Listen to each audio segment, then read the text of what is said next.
All right, hello again, and welcome back to Delgado, level ESL 3-4. This week, we're going to do a review based on the theme of work, focusing on the present perfect tense. This time, we're going to work on the present perfect tense and just cover all the stuff that we've done in the lessons. So we're going to go through this pretty quickly because it is a review, but you can use present perfect for actions completed in the past at an undefined time. Right?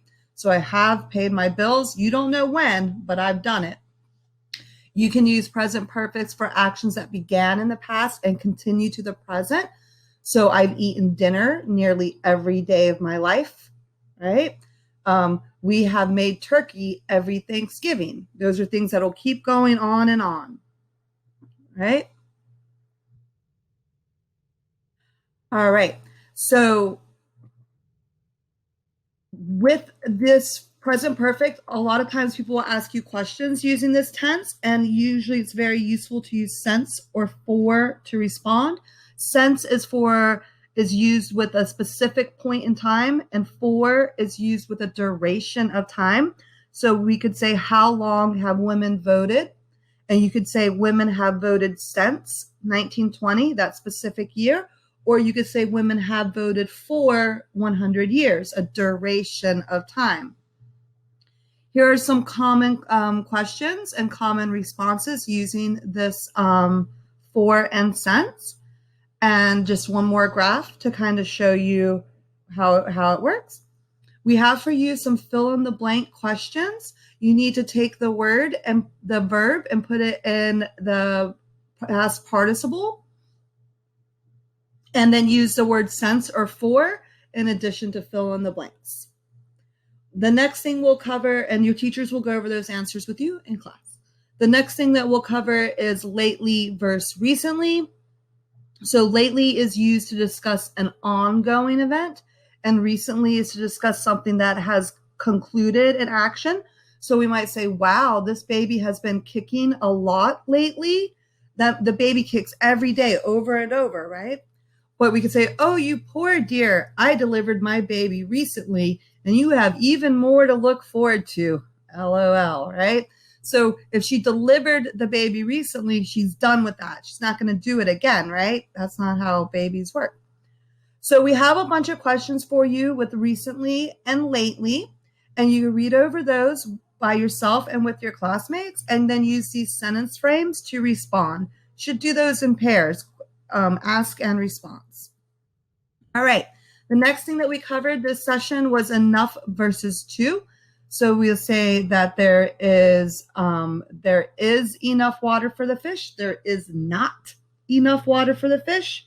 Is the same as saying there's too little water for the fish, or you could just have such a thing as there is too much water, right? Or more than enough. So if we look at these different scenarios, we have some sentences that go with them here. What could you say? Is there enough? Too much? Too little? Too low? Too high? Not enough? More than enough? How could you complete these sentences when talking about these images here? Do this with your teachers and your classmates. We also covered using before and after, which we largely use with past, present, or future tense pretty interchangeably. So before is the first thing that happens, and after is the final thing or the next thing. We have some different scenarios here. We have a baby and a pregnancy. We have blueprints and a construction. We have sweeping versus mopping, pitching versus batting, and cutting bread versus making a sandwich, and also giving a person anesthesia versus doing an operation. Which thing comes first? What comes after? Fill in those blanks. Your teachers and you can go over those answers together. And then talk about yourselves with your classmates using before and after, using these sentence frames. All right, the next thing that we covered was already or yet. Yet comes at the end of the sentence after the verb, and already will come before the verb. So they can both come in questions or statements, but yet comes after the verb and already comes before the verb. So we have for you some scenarios just kind of to help you see this in action. So have you made your bed yet? No, I haven't. but I have already removed the trash, right? This is a great conversation between this young saleswoman and her boss. Read it over with you and your classmates. Act it out. What would you do if you were in her situation? All right. Then we just have some basic fill in the blanks with already or yet. And then the last thing that we have to do with the already and yet section is a small dialogue. So there's two little scenes here. Separate into a group or get with a group of classmates and make up a dialogue that these guys could be saying. What could people be saying to each other in these scenarios? What would you say if you were the architect or the homeowner or the waiter or the customer? What could people say? All right, the next topic that we covered was when used, not always for questions. Our focus was on when it's used to show that two things happen simultaneously. But there are multiple ways to use when. Here are the definitions for you to read over yourself.